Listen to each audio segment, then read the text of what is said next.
On my birthday, my dad left me at a barn. 25 years later, his fate was in my hands. A 14-year-old kid, blindfolded, heart pounding with hope, thinking their family's finally gonna show up for once. Instead, they're dragged to a rotting barn, dumped in the mud, and left there like trash.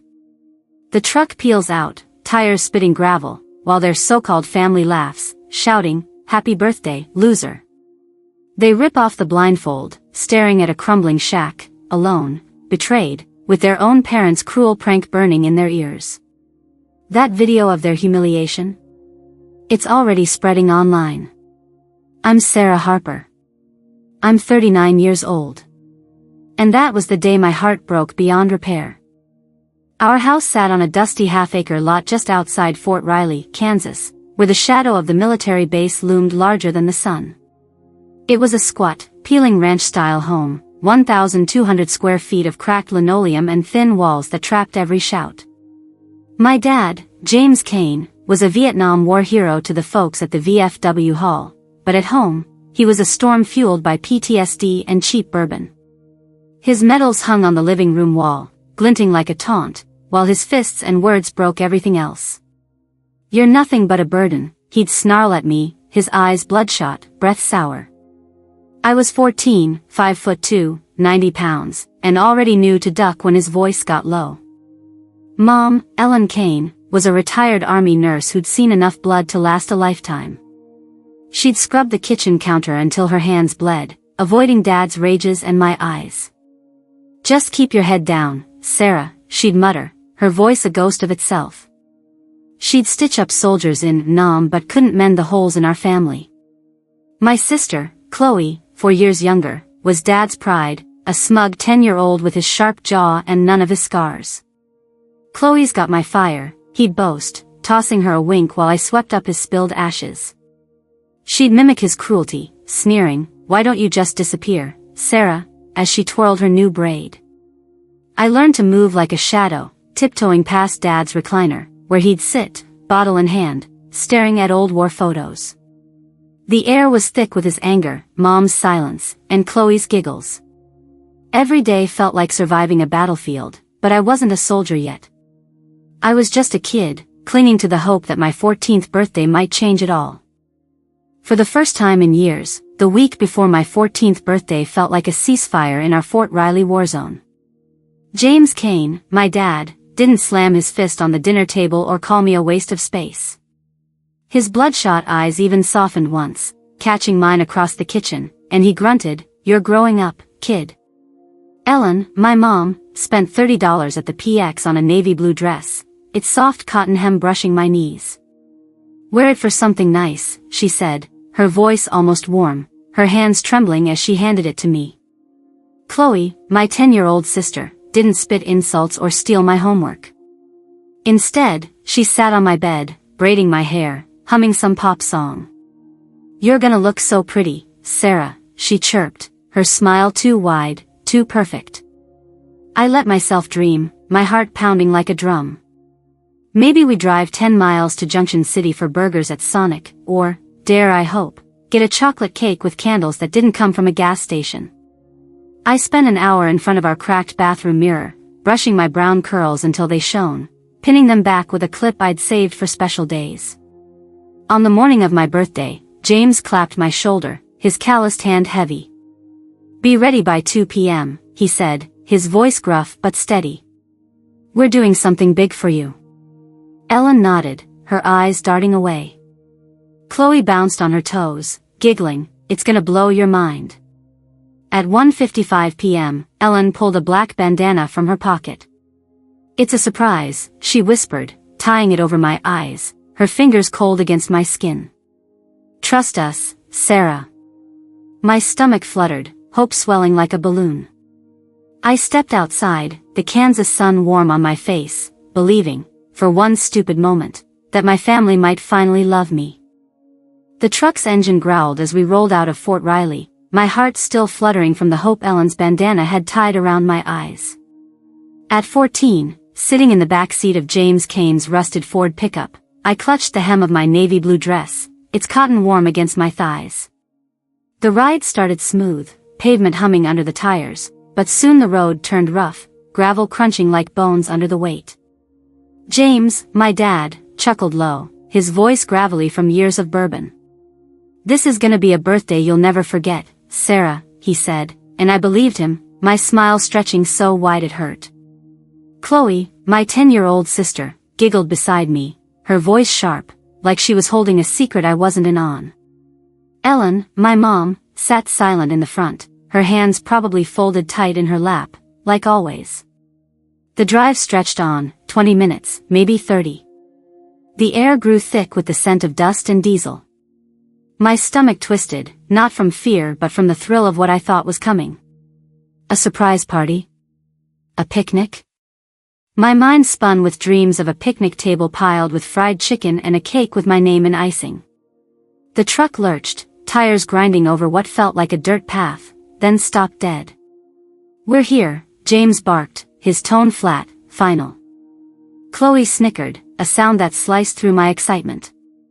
Ellen's voice came soft, almost a whisper.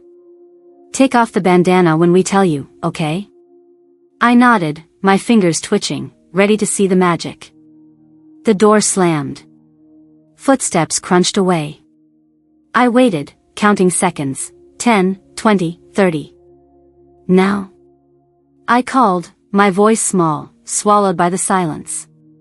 No answer. The engine roared back to life, tires spitting mud. I ripped off the bandana, my eyes burning in the Kansas sun. The truck was already 50 yards away, a cloud of dust trailing behind. Chloe's head hung out the window, her braids swinging.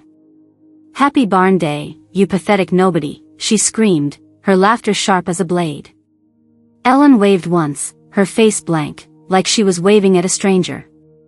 James honked the horn twice, a cruel punctuation, and they were gone. I stood there, 5'2", 90 pounds, my boots sinking into the wet, black mud. The barn loomed in front of me, a rotting corpse of wood and rusted metal, 30 feet wide, its roof half-caved like a broken jaw. The air reeked of mold and decay, thick enough to choke on.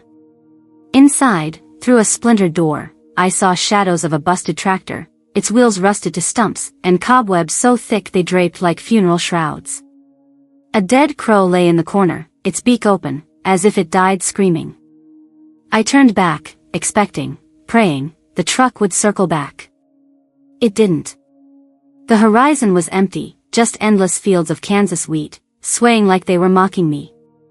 My breath caught, chest tight, like someone had punched the air out of me. I stumbled forward, my dress catching on a jagged fence post, tearing a 3-inch gash in the fabric. "They're coming back," I whispered to myself, my voice shaking. "This is just a joke." But the silence screamed louder than Chloe ever could. I checked my pockets, no phone, no wallet. Ellen had taken them, saying, "You won't need these." I sank to my knees, the mud cold against my skin, my curls falling loose from their clip. I didn't cry. Crying felt like letting them win. But my hands shook, and my heart felt like it was splitting, jagged edges cutting deeper with every beat. Hours later, I staggered to a gas station 2 miles away, my boots caked in mud, my dress ruined. The clerk, a grizzled man in a John Deere cap, handed me a quarter for the payphone. I called home, my voice flat. "Come get me," I said. Ellen's reply was cold. "You made it this far, Sarah. Figure it out." That night, I saw it, Chloe's post on her MySpace page, a grainy video of me standing alone, blindfold dangling, mud on my face. The caption read, "Operation Barn Loser, nailed it." Comments poured in, classmates, neighbors, even a cousin I barely knew, all laughing, emojis piling up like bullets. James had filmed it, his chuckle in the background. They'd planned every second, turned my hope into their sick game. The pain wasn't just the barn, it was knowing my own family wanted me broken. By Monday morning, the wound from that barn outside Fort Riley was still raw, but the real knife came when I walked into school. I was 14, still 5'2", my navy blue dress now stuffed in a trash bag under my bed, its torn hem a reminder of James Cain's cruelty. I'd barely slept, my eyes puffy from staring at the ceiling, replaying Chloe's scream, "Happy barn day, you pathetic nobody." And Ellen's blank wave as they sped off. But nothing prepared me for the storm waiting at Lincoln High. As I pushed through the crowded hallway, heads turned, whispers hissed like snakes. "There's barn loser," a kid muttered, loud enough for his friends to snicker. My stomach dropped like I'd fallen 10 feet. By second period, I saw it everywhere. Chloe's MySpace video, Operation Barn Loser, had spread like wildfire across the Fort Riley community. Classmates shared it on their flip phones, 2-inch screens looping my humiliation, me, frozen in the mud, blindfold dangling, face pale as the Kansas sky. Someone had added circus music, each note a punch to my gut. By lunch, the video had 200 views, then 500 by the final bell. Kids I'd never spoken to pointed and laughed. "Hey, barn loser, where's your party?" a junior yelled, tossing a piece of straw from his backpack. Someone taped a photo of a barn to my locker, the word "loser" scrawled in red marker across it. I stood there, my backpack sagging 20 pounds on my shoulders, staring at the graffiti, my throat so tight I could barely breathe. I skipped the cafeteria, hiding in the library's back corner, behind a stack of dusty National Geographics. My hands shook as I checked MySpace on the school computer. The comments were a slaughter. "What a freak, bet she lives in that barn now, Kane family's finest hour." Even a neighbor, Mrs. Larson from 3 houses down, had liked it. James had filmed it, his low chuckle haunting the audio. Chloe's caption gloated, "Nailed it." Ellen, silent as ever, hadn't stopped it. I called home from the library payphone, my voice cracking. "Take it down," I begged Chloe. She laughed, her voice cold as ice. "It's just a joke, Sarah. Grow up." I hung up, my knuckles white, the quarter still warm in my palm. That night, I overheard James at the VFW hall, 500 yards from our house, bragging to his buddies over beers. "Toughened her up," he slurred, his voice carrying through the open window. "Girl needs to learn life ain't fair." Ellen was in the kitchen, scrubbing dishes so hard the sponge shredded. "It's not a big deal," she mumbled when I stared at her, my eyes burning. "Just kids being kids." But it wasn't just kids. The base's teen center had a printed screenshot pinned to the bulletin board, my face circled in marker. A sergeant's kid I'd once tutored in math texted me, "Barn losers trending," with a winking emoji. By Friday, the video hit 1,000 views, each one a fresh cut, deeper than the mud that had stained my boots. I stopped eating in public, my lunch tray untouched, my weight dropping to 85 pounds. I avoided mirrors, hating the hollow-eyed girl staring back, her curls limp, her hope gutted. At school, a group of girls mooed as I passed, their laughter echoing down the 50-foot hallway. A teacher, Mr. Daniels, saw the barn photo on my locker and shrugged. "Kids are cruel, Sarah. Laugh it off." But laughing felt like swallowing glass. I didn't cry, not once. Crying was what they wanted, a trophy for their cruelty.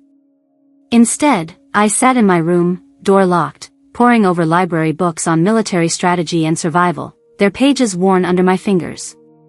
I scrawled one word in my notebook, escape. I wasn't just running from that barn or that video. I was running from James's fists, Ellen's silence, Chloe's sneers. I swore to myself, under the dim glow of a 60-watt bulb, that I'd build a life where their laughter couldn't touch me. That pain, sharp as a bayonet, wasn't my end, it was my beginning. For years after that barn outside Fort Riley tore my world apart, I stood at the gates of the Army recruiting station, 18 years old, 5'2", and 95 pounds of bottled-up rage. The Kansas wind whipped my face as I signed my name, Sarah Harper, on the enlistment papers, my hands steady, my heart screaming for a place where silence wasn't surrender. The Army promised structure, purpose, a chance to be more than barn loser. I walked away from James Kane's bourbon-soaked rages, Ellen's dish-scrubbing denial, and Chloe's venomous smirks, vowing never to look back. Fort Riley's training grounds, sprawling across 100,000 acres, became my new battlefield, where I could forge myself into something unbreakable. Basic training stripped me down to raw will. I ran 3-mile loops under a blazing sun, my boots pounding dirt, my lungs burning with every step. The drill sergeant's shouts drowned out the echo of Chloe's laughter. I learned to hold a rifle, steady my aim, and bury my pain 10 feet deep. At Fort Bragg, I met Sergeant Maria Torres, a Desert Storm vet with eyes like steel and a voice that could stop a tank. She ran our psychological operations unit, teaching us to unravel minds without firing a shot. "Harper," she said one day, her gaze cutting through me, "you've got a fire most don't. Use it to break their lies, not yourself." I clung to her words like a lifeline, memorizing manuals on propaganda and deception, my notebook filled with scribbled strategies to outsmart fear itself. Maria saw the cracks I hid. Over coffee in a mess hall, 20 ounces of black sludge in a styrofoam cup, she leaned in. "What are you running from, Harper?" I didn't answer, but her nod said she already knew. She taught me to read an enemy's flinch, to spot the weak link in their story. I wasn't just training for war, I was training to never be that girl in the mud again. By 20, I was deployed to Afghanistan, 7,000 miles from Kansas, assigned to a PSYOPs team. My job was to craft messages that turned hearts and broke wills, broadcasting fake radio signals to confuse insurgents. It felt like rewriting my own story, line by line. Then came Corporal Derek Holt, a Montana farm kid with a laugh that could lighten a bunker. He was 6'1", 200 pounds, always saving me the last Emery cookie, never asking why I flinched at loud voices. We swept villages together, analyzing chatter, mapping loyalties. One dawn, in a dusty alley 50 yards from a market, Derek froze, his radio crackling. "Something's off," he whispered, his hand on my shoulder. A second later, a sniper's bullet tore through his chest. I dropped to my knees, pressing my hands against the wound, blood soaking my gloves, warm and slick. "Stay with me, Derek," I begged, my voice breaking, but his eyes were already glass, staring at a sky he'd never see again. The medevac was 10 minutes too late, their chopper blades whipping up dust as I sat, frozen, his weight still heavy in my arms. That night, alone in my bunk, I didn't cry. I carved Derek's name into my notebook, next to a quote from Maria, "You don't heal from loss, you build around it." I trained harder, my aim sharper, my mind a blade honed by grief. Every mission was a step away from that barn, from James's fists, from Ellen's silence, from Chloe's sneers. I wasn't just surviving anymore. I was becoming someone they couldn't touch, someone who could dismantle a lie with a single question. At 22, limping from a knee injury after a bad jump, I realized the army had given me more than skills, it had given me armor. I wasn't barn loser anymore. I was Sarah Harper, and I was ready to fight battles bigger than my own. At 24, limping back from Afghanistan with a knee that ached in the Kansas cold, I found a letter in a dusty mailbox outside Fort Riley. It was from a lawyer, stating my grandmother, Clara, had left me her old farmhouse, a 1,500 square foot relic on 10 acres of overgrown land, 5 miles from our old house. Clara, who died when I was 12, had been my only refuge, her warm hands kneading dough, her voice soft when she'd whisper, "You're enough, Sarah." James and Ellen had fought to sell the property, but Clara's will held firm, a quiet defiance against their cruelty. I drove out to the farmhouse, its sagging porch and chipped white paint staring back like a wounded soldier. The key turned in the lock, and the door creaked open, releasing a musty smell of cedar and thyme. I stood in the living room, 20 feet by 15, sunlight cutting through cracked windows, and felt something shift, a spark of purpose where pain had once lived. I was done running. That barn, Chloe's laughter, James's bourbon-slurred taunts, they tried to bury me, but I was still standing.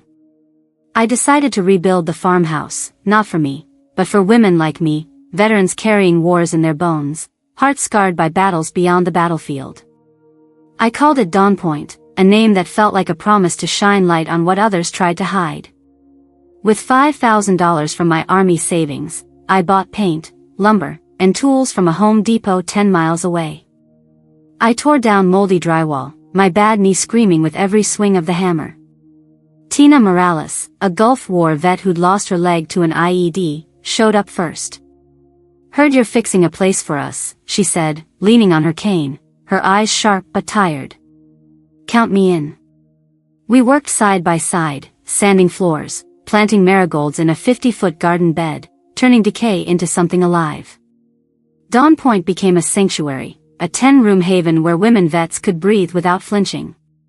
Tina, with her quick laugh and quicker fists, helped me hang a sign above the kitchen, no wounds left unseen.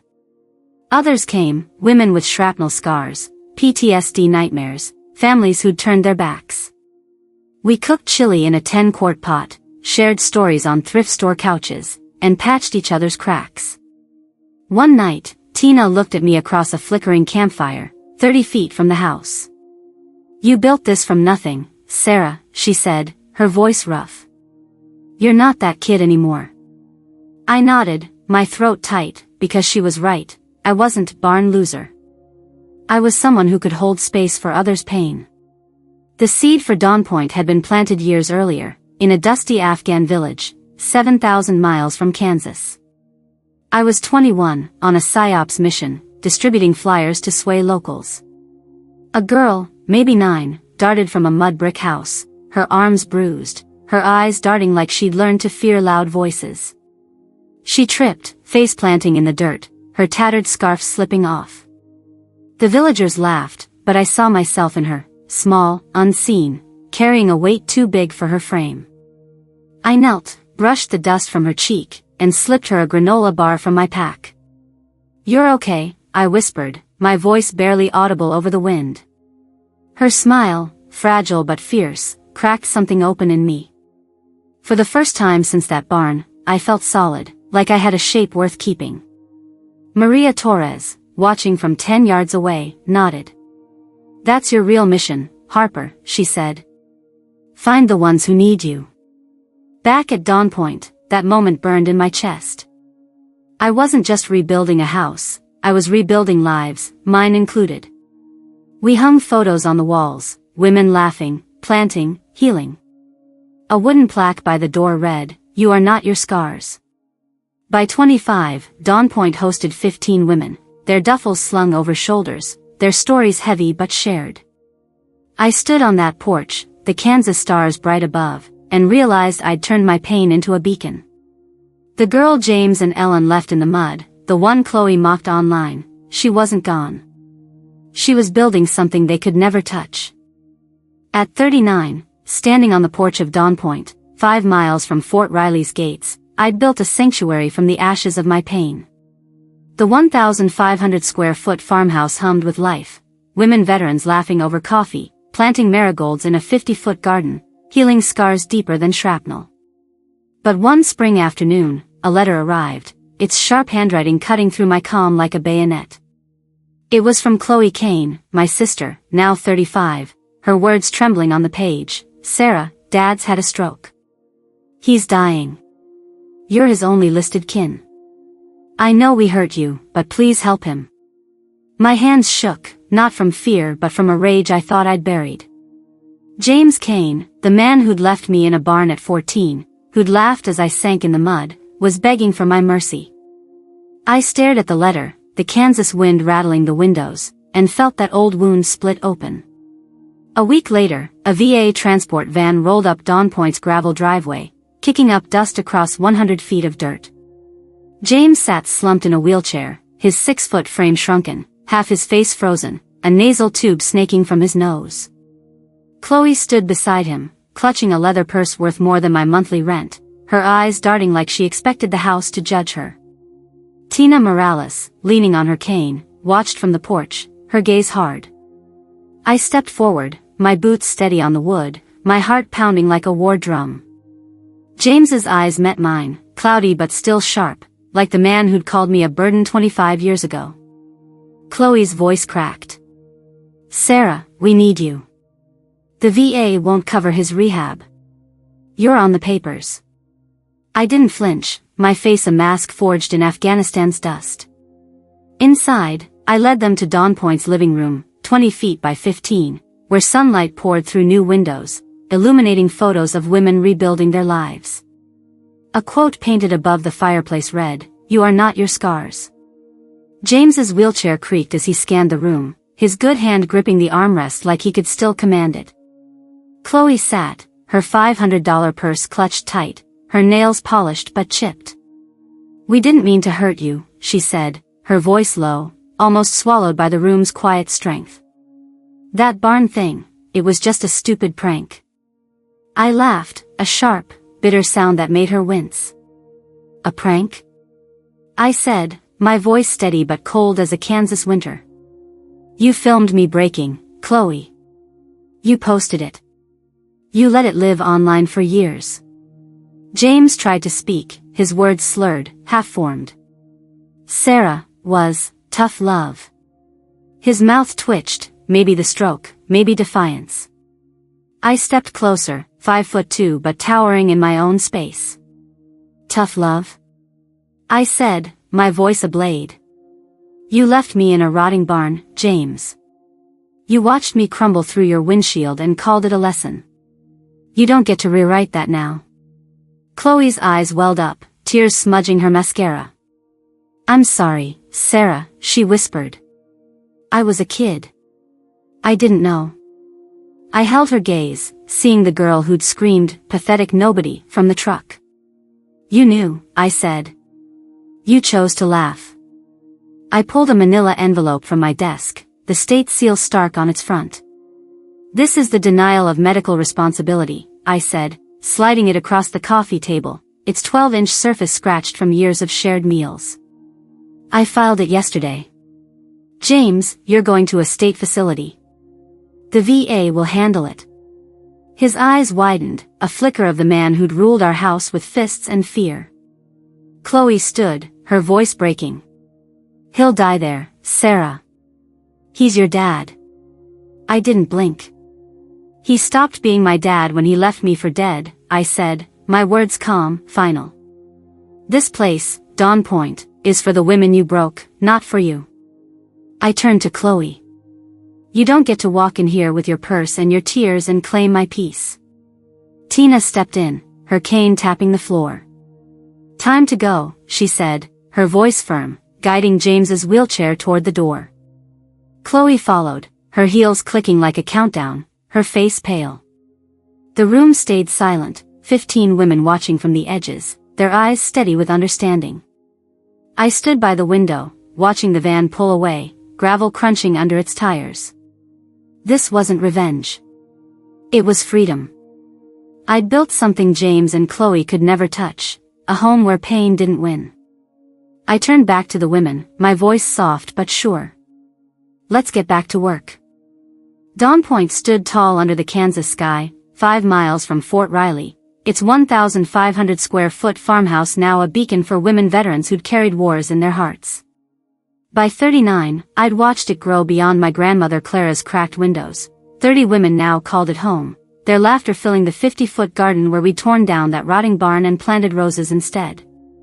Tina Morales, her cane steady, led cooking classes in our 10-quart chili pots, her smile brighter than the pain she'd buried.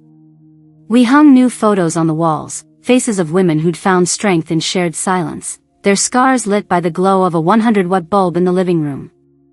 I walked the gravel path each morning, coffee mug warm in my hands, feeling the weight of James Cain's cruelty lift with every step. One gray morning, I opened my laptop and saw his name in the local paper's obituary column. James Cain, 72, passed in a VA hospital 20 miles away. No service, no photo, just a line in 12-point font, like he'd never been more than a footnote. I didn't visit. I didn't mourn. His death wasn't closure, it was just a fact, cold as the mud he'd left me in 25 years ago. Chloe's last email, sent weeks after I'd slid that denial form across Dawn Point's table, begged for forgiveness. "I was wrong, Sarah," she wrote, her words shaky on the screen. I didn't reply. Ellen's silence, as always, said enough.